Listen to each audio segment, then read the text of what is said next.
una SL, una sociedad limitada, o incluso nuevas formas jurídicas que de alguna manera responden a los cambios que van surgiendo con la aplicación de las nuevas tecnologías. Por ejemplo, con Internet. Hace 15 años era impensable que una empresa funcionara solamente a través de Internet y hoy en día lo hay. Y para esto existe una forma jurídica nueva, como puede ser la sociedad limitada nueva empresa, que a través de trámites, digamos que diferentes, como puede ser un DUE, que es el documento único electrónico, que incluso se le asigna un código que es identificable en cualquier lugar de la Comunidad Europea, ¿vale? Y que, como te puedo decir, o sea, cualquier forma jurídica siempre es bueno tenerla presente y saber a través de un abogado cuál es la que mejor conviene al negocio que queremos hacer. Bueno, hablamos de negocios, pero podemos hablar también de situaciones familiares, una herencia, un divorcio, exactamente, ¿verdad? Por ejemplo, un accidente de tráfico, algo tan común. Afortunadamente, la ley obliga a que cada conductor suscriba un contrato de responsabilidad civil con su compañía aseguradora. ¿Y qué pasa? Cuando ocurre un accidente, las compañías siempre tratan de solventar de la manera más rápida posible sin que se vaya a la vía judicial, lo que a veces perjudica al cliente. ¿Por qué? Porque un simple golpe en un brazo, aparentemente es un simple golpe, pero un abogado recomendará a ese cliente que vaya al juzgado, que solicite un médico forense que de manera gratuita le valorará ese daño y a través de un dictamen pericial dirá cuántos puntos, basándose en un baremo, o sea, una ley que recoge toda una serie de baremos legales para tasar un daño, que luego, si comprobamos, casi siempre el daño que tasa un médico forense es mucho mayor que el que la compañía de seguro en su momento dirá. Porque... Es decir, que muchas veces por falta de información podemos dejar perder cuestiones legales que nos pueden favorecer. Y yo diría que a veces es mucho dinero, que no se trata del dinero, sino simplemente de la justa valoración del daño que alguien te ha causado ilícitamente. Otras cuestiones, por ejemplo, un despido. Cuando ocurre un despido, hoy en día, con la crisis que existe y tal, la causa más común de despido es la amortización de puestos de trabajo. O sea, una empresa que ya no va bien, que por alguna manera su producción se ve afectada por la crisis y, bueno, prescinde de varios trabajadores, de uno o varios.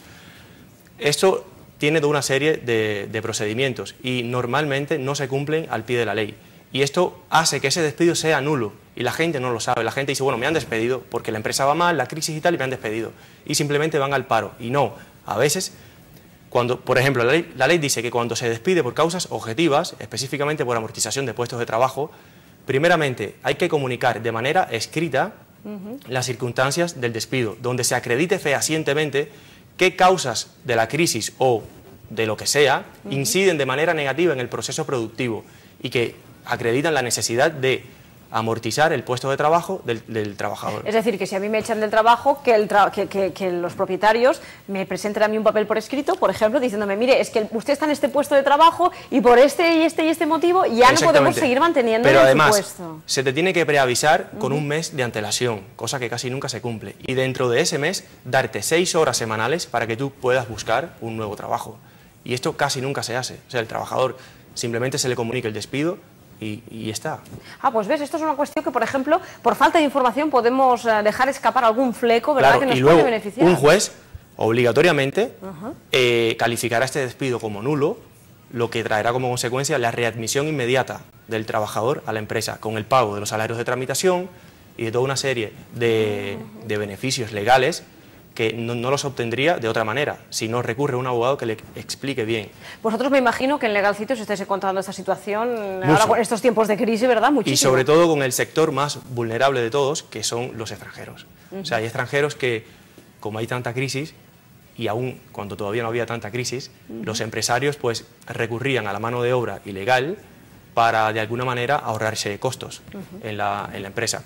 Y hay muchos que llevan 2 y 3 años trabajando y no saben que les corresponde su documentación legal en España si van por la vía adecuada, que es una vía legal y que tienen todo tipo de derechos, aunque no tengan papeles, digámoslo así, y que piensan que, claro, como no tienen papeles, digamos que son menos que los españoles y tal. Y la ley, por el principio de igualdad, que está recogido en la Constitución, da iguales derechos a cada uno. Es decir, que es posible que haya muchos trabajadores extranjeros que están ahora aquí en Barcelona, en Cataluña, trabajando y no sepan que ya tienen derecho a que su situación se regularice. Lógicamente, solo se hará, o sea, esta vía se conoce como el arraigo laboral, que es el artículo 45.2, inciso A, de la ley de extranjería, del reglamento. Y previamente requiere que un juez en una resolución judicial, o sea, una sentencia, o simplemente un acuerdo en el SEMA, que es la vía previa a la vía judicial en lo social, diga que realmente existe un vínculo laboral entre el trabajador y la empresa no inferior a 1 año y que lleve 2 años en España. Si esto se cumple, en 15 días ese trabajador puede tener sus papeles en España. Fíjate, ¿no? Cantidad de personas que los vemos preocupados realmente por su documentación, porque no hay manera de legalizar esa situación, claro, porque se ven pues en un callejón sin salida. Y realmente sí que la hay. Sí hay. Incluso esto, a ver, una vez que tienen sus papeles, casi siempre ellos dejan familia en su país de origen y tal, que ya pueden reagrupar a sus familiares cuando también cumplan el tiempo que establece la ley.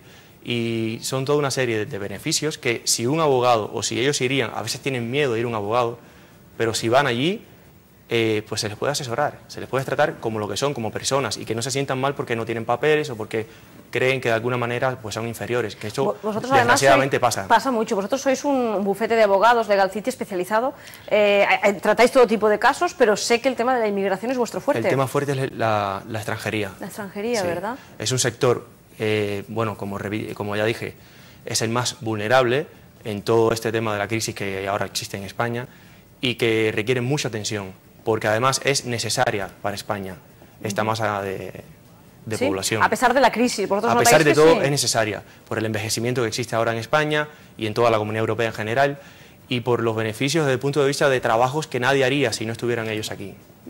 Y lógicamente, pues hay que darle lo mínimo que otorga la ley, como son sus derechos como persona. Muchas veces pensamos, pero es que claro, un abogado es carísimo, ¿no? Es un servicio caro. A ver, ya esto está, afortunadamente el Colegio de Abogados establece una serie de baremos legales donde minuta cada uno de los servicios que le puede ofertar un abogado a un cliente potencial o real. E incluso permite descuentos a través de, basándose siempre en este libro de honorarios que se llama así. Y no es tan caro, a veces la gente cree que es caro, incluso hay trámites que se pueden hacer solos. Y nosotros simplemente se les cobra, por ejemplo, una consulta y ya ellos pueden solos seguir con el grueso del trámite. Es decir, yo voy un día, me informo, me dan un asesoramiento, exactamente, con lo cual pago solo una vez y a partir de ahí yo puedo, por mi cuenta, además, pero bien asesorado. Claro, pero además, si realmente el cliente no tiene medios, existe un procedimiento que se llama procedimiento de justicia gratuita, o sea, se le otorga algo que se llama la justicia gratuita a esa persona que no tiene medios económicos, a través, lógicamente, después de que acredite ciertas circunstancias que se le pedirán en el Colegio de Abogados, y se les dará una resolución que les permitirá tramitar lo que hayan solicitado de manera gratuita, tanto el abogado como el procurador. O sea, que no siempre se le cobra. Es decir, vosotros lo que hacéis un poco es, dependiendo del caso, estudiarlo y ver si esa persona simplemente necesita un asesoramiento o sí que vosotros tenéis que estar ahí en todo ese proceso porque es necesario, ¿no? Porque va a haber un juicio o porque es una urgencia, por ejemplo, que lo han detenido por error o porque realmente haya cometido algo y que necesita una asistencia letrada. O sea, la Constitución establece que toda persona que sea detenida necesita de un abogado que lo acompañe a su declaración ante la policía primero, luego ante el juez y en todo el proceso que se derive de estas actuaciones judiciales. Yo te cuento una cosa, nosotros tenemos una sección aquí en el programa en el que llaman personas porque tienen según qué problemas, ¿no? Y hablan con nuestras asesoras que están aquí, no son evidentemente asesoras de temas legales, pero yo sé que hay varias de ellas que nos han preguntado por una cuestión y es el tema de estas pensiones compensatorias, de estas pensiones de invalidez, que todo el mundo dice lo mismo, oye, ¿cómo cuesta? ¿Realmente es importantísimo tener un abogado? Este sería otro caso en el que también conviene tener... Las pensiones son muy difíciles. Son muy difíciles, realmente, porque es un tema duro de pelar además para un abogado. Son criterios muy restrictivos por parte de la Administración y que se los miran con lupa a la hora de conceder o no. Hay casos que la persona casi no puede caminar, que lo hemos visto nosotros en el despacho, y que simplemente le niegan esa pensión. Y hay que recurrir a través de las vías legales, primero un recurso de alzada, luego ante el juzgado de lo contencioso administrativo, para recurrir, porque son personas que ya no se pueden valer por ellas mismas y necesitan una pensión. Y la Administración, por criterios a veces un poco diferentes de lo que pudiera pensar cualquier ser humano, simplemente deniega. Y es a veces en la segunda instancia cuando realmente aprueban y conceden esta pensión. Y sí es bueno que se asesoren, porque una pensión, y no solamente una pensión por invalidez, hay pensiones no contributivas porque no tiene recursos económicos una familia para salir adelante, o porque se han quedado todos en el paro y se les acaba el paro en un periodo inminente y necesitan pues asesoramiento para que tramiten una pensión. Ese es uno de los problemas que también se están encontrando muchas familias españolas.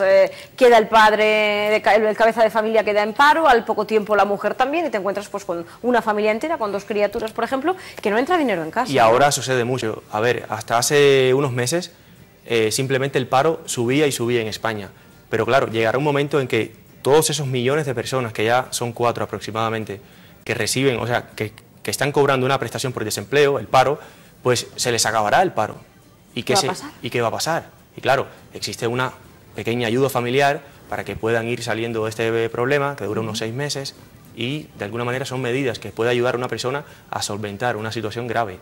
Hay familiar. otro tema, me imagino que también lo tenéis muy sobre la mesa en estos tiempos que corren, en estos tiempos de superhipotecas y de crisis, que es el no poder hacer frente al pago de tu piso y que ves que el piso se lo va a llevar el banco y te vas a quedar en la calle, ¿no? Eso también es otra cuestión dura de pelar hoy en día. Pasa mucho y sobre todo con extranjeros que en su momento tenían una nómina que no era, digamos, que la más indicada, y que yo soy del criterio, junto con otros colegas, que personas irresponsables de los bancos les otorgaron la hipoteca, porque hay hipotecas de mucho dinero con nóminas de 1000 euros, y esto no se puede hacer. O sea, esto en términos económicos, no soy especialista en la materia económica, pero eso no se debe hacer. O sea, es verdad que en España hay muchas familias que tienen concedidas hipotecas y una cantidad de dinero que está muy por encima de sus posibilidades. Muy por encima de sus posibilidades. Y que ahora realmente estamos viendo como... el Euribor va subiendo, cada año se revisa la hipoteca, ahora está bajando afortunadamente, pero bueno, en su momento ha subido mucho, y lo que inicialmente, como eran cuotas variables, no eran cuotas fijas, era cuota de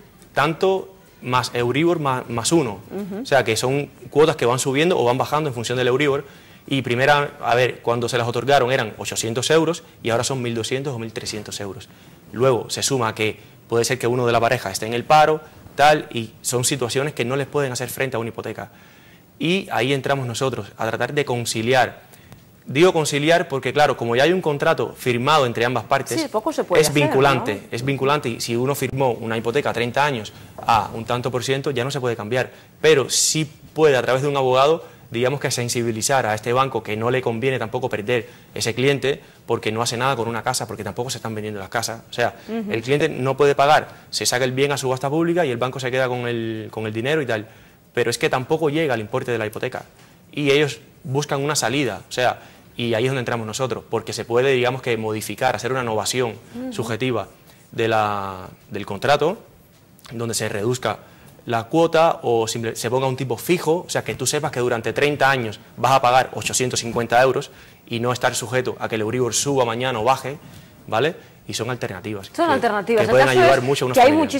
Hay muchísimas opciones y posibilidades. Claro, la ley es amplísima, para eso lo habéis estudiado vosotros, ¿verdad? Claro. Y conocéis pues pequeñas minuciosidades que hay ahí y que son legales y que la mayoría, pues evidentemente, pequeños caminos que marcan, ¿no?, la diferencia entre una vida socialmente saludable, digámoslo así, a vidas que ya existen, pues que tienen muchas deudas, muchas cargas que ya realmente no le pueden hacer frente a todo esto. Hay otro tema también, ahora estamos viendo que se nos acaba ya el plazo de la renta, ¿verdad? Que ahí hay veces que también nos encontramos con otros momentos La campaña de la renta es muy importante porque, claro, aunque la administración te hace el borrador, por ejemplo, este año hubo más de 400 borradores que estuvieron mal. O fueron, como 400 euros que se debían haber incluido de ayudas familiares y tal, que no se incluyeron. Y claro, si no hay un especialista en la materia, cualquier persona recibe el borrador, lo ratifica ante Hacienda y está, y le pagan o él paga. Le toca pagar, o le toca pagar o le devuelven. Y hay casos en que hay diferencias entre 500 y 600 euros por un borrador dinero, que aparentemente está perfecto, pero claro, esto lo hace un programa y son millones en España y a veces el programa pues no tiene una actualización o algo pasa, como ya pasó este año, y que no llegue el borrador, digamos que exacto. Otro de los grandes temas son los divorcios, las separaciones, ¿verdad? El emprender el camino ya por separado y el hacer esa división de bienes o esas tutelas sobre los menores, ¿verdad? También. Nosotros, el divorcio puede ser de muchas maneras. La ideal es el de mutuo acuerdo. Cuando dos personas que ya por razones propias ya no quieren seguir juntos, pues se separan y ya está. Siempre tratamos de incentivar el divorcio de mutuo acuerdo. ¿Por qué? Porque se firma un convenio regulador donde ambas partes, de mutuo acuerdo, disponen cada una de las cosas que les interesan a la hora de disolver el vínculo matrimonial y es mucho mejor que ir a un juicio de un divorcio contencioso, donde delante de un juez hay que pelear por quién se queda con la casa, o con el coche, o con incluso con la hipoteca. Incluso con la hipoteca, ¿no? Y siempre pues tratamos de fomentar que la gente conozca que el divorcio de mutuo acuerdo es lo mejor. Afortunadamente ahora se está aplicando lo de la custodia compartida de los menores, y de alguna manera el convenio regulador, si uno plasma bien cada uno de los aspectos del divorcio, pues no puede haber, incluso es mucho más rápido, en 15 o 20 días se puede dictar una sentencia de divorcio cuando es de mutuo acuerdo. Sí, porque además oímos muchos casos en los que la ley ha sido muy lenta. Muy lenta. Quizá a lo mejor tampoco ha habido un abogado cerca, un buen abogado, que haya podido adelantar un poquito todo ese proceso. Y hay litigios en temas matrimoniales, específicamente divorcio, que pueden tardar años. Y, o sea, primero económicamente, un divorcio contencioso tarda años. Cuesta mucho dinero, o sea, cuesta mucho más que un divorcio de mutuo acuerdo. Y si le unimos a que, además de que te ahorras dinero y que en 15 o 20 días puedes ya tener una sentencia, es mucho mejor. Y no hay que esperar a, no sé, 1 año o 2 años por una sentencia y en un litigio donde es muy desagradable para dos personas que en su momento han hecho toda una vida juntos, pues pararse delante de un juez con intereses contrapuestos y situaciones y pasar por toda esa situación que también es muy desagradable, sí, un trago amargo. El tema de herencias, es que hay tantas y tantas cosas, ¿verdad?, que es importante. Las herencias son muy complejas. Hay casos incluso que la gente no sabe que por cosas de la vida, o sea, si hay problemas en la familia, o sea, pasa en todos sitios, que simplemente olvidan a un heredero porque vive en Galicia, la herencia es en Cataluña, y olvidan a ese heredero en Galicia. Y muchas veces esos herederos no saben que tienen, por ejemplo, 30 años para impugnar ese acuerdo sucesorio y entrar en la herencia como herederos.